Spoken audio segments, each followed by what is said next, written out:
নমস্কার বন্ধুরা, কেমন আছো? আশা করি ভালো আছো আর আমিও ভালো আছি। আজ আবার একটা নতুন ব্লগ নিয়ে চলে এসেছি প্রতিমা এডিটিংয়ে। তো আজকে আমাদের বাড়িতে মনসা পুজোর পালন। হ্যাঁ, ঠিকই শুনেছো, মনসা পুজোর পালন। তো দুপুরে আমাদের কিন্তু ভাত কেউ আমরা খাই না।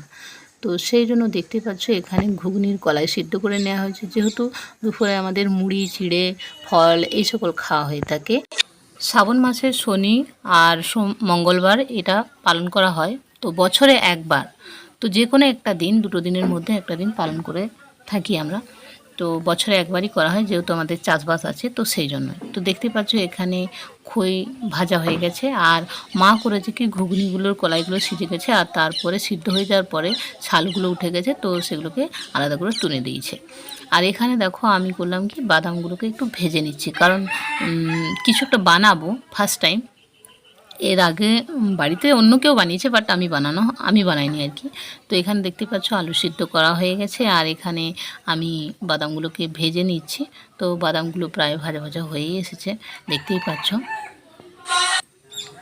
আর দেখো আলুগুলো প্রচণ্ড গরম ছিল, যেহেতু সিদ্ধ করে নামানো ছিল, লবণ অল্প পরিমাণ দেওয়া ছিল, তো হাতে করে পেস্ট করা যাচ্ছিল না, তো সেই জন্য আমি খুন্তি করে কেটে নিচ্ছিলাম। আর ওইদিকে আমার দেখতে দেখতে বাদামগুলো ভাজা হয়ে গেছে। আর এখানে দেখো কড়াইয়ের মধ্যে জিরে, গোটা জিরে আর লঙ্কা দিয়ে দিয়েছি, ভেজে নিচ্ছি। বাট এখানে মা জিরেগুলো আগে দিয়ে দিয়েছিল, তো জিরেগুলো ভাজা হয়ে গেছিলো, কিন্তু লঙ্কাগুলো ভাজা হয়নি। তো জিরেগুলোকে ফার্স্টে আমি নামিয়ে নিয়েছিলাম, তারপরে আবার লঙ্কাগুলোকে ভাজতে দিয়েছিলাম, কারণ লঙ্কাগুলো ভাজতে একটু দেরিই লাগে। দেখতেই পাচ্ছ, আবার লঙ্কাগুলোকে রিপিটে দেওয়া হয়েছিল এবং লঙ্কাগুলো লাস্ট পর্যন্ত ভাজা হয়েছে। এগুলো ছিল শুকনো লঙ্কা, তোমরা দেখে বুঝতেই পারছো। আর অন্যদিকে মা দেখো, মা বেসন নিয়ে নিয়েছে। এই যে বেসন নিয়ে নেওয়া হয়ে গেছে, বেসনে যা কিছু দেওয়ার ছিল হয়ে গেছে। আর এখানে আমি করলাম কি, আমি বলি তাহলে শিলনোড়া করতে নাবি, আর তাহলে হামাল দিস্তা করে পেস্ট করে নিই। এই যে দেখতেই পাচ্ছ, আর একটা দারুণ সেন্ট বেরিয়েছে এটা থেকে। তো এই যে পেস্ট করা হয়ে গেছে, দেখতে পাচ্ছ। আর অনুষ্কা দূরে দাঁড়িয়ে দাঁড়িয়ে দেখছে, তাকে দেখাচ্ছি, দাঁড়া দেখতে দেখো, বলছি কী সুন্দর সেন্ট বেরিয়েছে, মনি তুমি কী করছো গো? দিয়ে দেখো ওকে দেখা, এই যে দেখতেই পাচ্ছ ও দাঁড়িয়ে দাঁড়িয়ে দেখছে। বাট আমার এখন এই কাজটা কমপ্লিট হয়ে গেছে, তো চলো বাদবাকি কাজগুলো করতে হবে। তো কী করতে চলেছি অনেকটা হয়তো বুঝতে পারছো, ফার্স্ট টাইম করবো। আর এখানে দেখো কড়াইয়ের মধ্যে তেল দেওয়া হয়ে গেছে, তো তেলের মধ্যেও আবার আদা বাটাটাকেও দিয়ে দিলাম। তো আমাদের আজকে দুপুরে যা কিছু হবে সব কিন্তু নিরামিষ। আর রাত্রে আমাদের ভাত হয়, কিন্তু রাত্রে আমরা ভাত খাবো। আমাদের এটা মানে কি বলবো, পূর্বপুরুষ ধরে এই নিয়মটাই চলে আসছে। তো সেটা আমার মা, কাকিমা, জেঠিমা সবাই এটাই করে থাকে। তো এখন হলুদ দিয়ে দিলাম, একটু ভাজা ভাজা হয়ে যাওয়ার পরে আবার হলুদটাও দিয়ে দিলাম। তো এটা আমাদের মানে এটা হয়েই আসছে।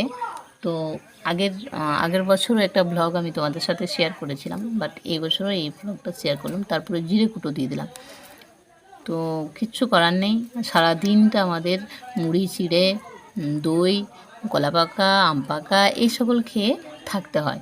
তারপরে রাত্রে আমরা কিন্তু ভাত খাই। তা আবার একটা নিয়ম আছে যে নাকি ঝিঙা ফুল ফুটলে তবে কিন্তু ভাত বসাতে পাবো। আর আমাদের বাড়ির বড় যে আছে সে আগে ভাত বসাবে, মানে হাঁড়িটা উনুনে বসাবে, তো তারপরে ছোটরা বসাতে পাবে। আবার রাত্রে যে ভাত হবে, মানে প্রথমে খাবে বড়, তারপরে বাড়ির যে বড় আছে সে আগে খাবে, তারপরে ছোটরা খাবে। এরকম আমাদের বাড়ির একটা নিয়ম আছে, মানে আমাদের পুরো মানে কী বলবো, ভায়াত বাকুল যেটা বলে, তো সেটা আমাদের পুরো বংশটা আর কি। তো এখন দেখতেই পাচ্ছ ভাজা মশলা এবং সমস্ত কিছুই দিয়ে দেওয়া হলো। তো হ্যাঁ, এখন মনে হচ্ছে পুরোটাই তোমরা বুঝতে পেরেছো, আমি এখন চপ বানাতে যাচ্ছি। তো আদৌ কি চপ বানাতে পারবো কি না সেটা জানতে হলে কিন্তু পুরো ভিডিওটা স্কিপ না টেনে যে দেখতে হবে। তো কিমাটা আমি রেডি করে নিই প্রথমে। তো দেখতেই পাচ্ছো সমস্ত কিছু দিয়ে দেওয়া হয়েছে, জিরে কুটো, আগেই হলুদ কুটো দিয়ে দেওয়া হয়েছে। তো তারপরে আমি এটাকে রেডি করে নিই। আর ফার্স্ট টাইম আমি চপ বানাবো, তো এখন মেথি পাতা মা দিয়ে দিচ্ছে টেস্ট হওয়ার জন্য, যেহেতু বললাম নিরামিষ আর কি সমস্ত কিছু। তো দেখো মেথি পাতাগুলো দিয়ে দিল। তারপরে আমি একটু নাড়চাড় করে নিচ্ছি। তো কিমাটা আমিই বানিয়ে দিয়েছিলাম, কিন্তু চপটা কি বানাতে পারবো সেটা আমার মধ্যে একটু কৌতূহল আছে। তো একটু টেস্ট করে দেখলাম নুনটা কম লাগছে, আবার একটু নুন দিয়ে দিলাম। তো এখন আমার কিমা রেডি। তো চলো দেখতে থাকো আদৌ কি চপ বানাতে পারি কি না। তো সে সময় আমি ভিডিওটা করতে পারিনি, তোমরা দেখলেই বুঝতে পারবে। তো আমার এটা রেডি হয়ে গেছে। তো এটা এখন নামিয়ে নেব। আর হ্যাঁ, নামিয়ে নেওয়ার আগে যে বাদামগুলো ভেজে রাখা ছিল তো সেগুলোকেও দিয়ে দিলাম। তো প্রায় দোকান থেকে চপ এনে খাওয়া হয়, তো বাড়িতে খুব একটা বানানো হয় না। তো ভাবলাম আজ যখন হাতে অনেকটাই সময় রয়েছে তাহলে বাড়িতে একটু বানানোই যাক, কোনো ক্ষতি নেই। আর এখানে দেখো মা অলরেডি এটা রেডি করে দিয়েছে বেসনটা, আর কিমাও আমার রেডি, দেখতেই পাচ্ছ। তো চলো, হ্যাঁ এখানে কথাটা তোমাদের একটা বলার আছে। আমি প্রথমে চপ ভাজতে গিয়েছিলাম, কিন্তু আমি চপ ভাজতে পারিনি। যে চপটা আমি রেডি করেছি সেটা দেখো, মা দেখে বলছে তুই কি ল্যাংচা বানিয়েছিস? এই যে লম্বা চপটা দেখতে পাচ্ছ এটা আমি বানিয়েছি, এক পিসই বানিয়েছিলাম, বাট এরকম সাইজ হয়ে গেছে। কিছু করার নেই, আমি বললাম মা আমি পারবো না, তুমি বানাও।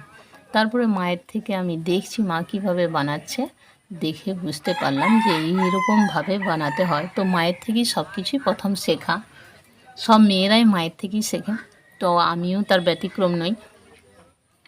তো এইভাবে বানাই দেখলাম, এবং দেখে পরে দেখছি মা খুব সুন্দর দোকানের মতনই চপ বানাচ্ছে, তেলে ছাড়ছে দেখতেই পাচ্ছি, এই যে দেখো। তো আমার দেখে খুব ইন্টারেস্ট জাগলো যে আমাকেও করার চেষ্টা করতেই হবে। তো কিছুটা মাকে বলেছিলাম যে লাস্টে রেখে দিও, আমি একটু বানানোর চেষ্টা করব, কারণ আমি পারিনি যেহেতু। তো দেখো মা কিন্তু দারুণ চপ বানাচ্ছে, আর মাকে বলছি তুমি তো দারুণ চপ বানাচ্ছ। আর এই মুহূর্তে আমি জানালার সামনে বসে এডিটিং করছি, আর হাঁসগুলো এসে চিৎকার করছে, তোমরা এটাও শুনতে পাবে। তো এখন চুপ দিয়েছে, চুপ কর তোরা চুপ কর, আমি এডিটিংটা করে নিই, তারপর তারা চিৎকার করবে। তো দেখো চপগুলো কিন্তু দারুণ বানানো হয়েছে। তো মা বলছে দেখ এরকমভাবে চপ বানাতে হয়, তুই পারিসনি? তো আমি বললাম যে আমি পারিনি তো কী হয়েছে, চেষ্টা করতে তো কোনো দোষ নেই, আমি আর একটু চেষ্টা করতে চাই।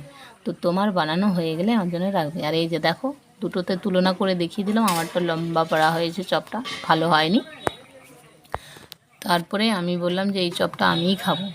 তো দেখতেই পাচ্ছ এখন আমার ল্যাংচা চপকে নিয়ে আমি বসে পড়েছি খাওয়ার জন্য।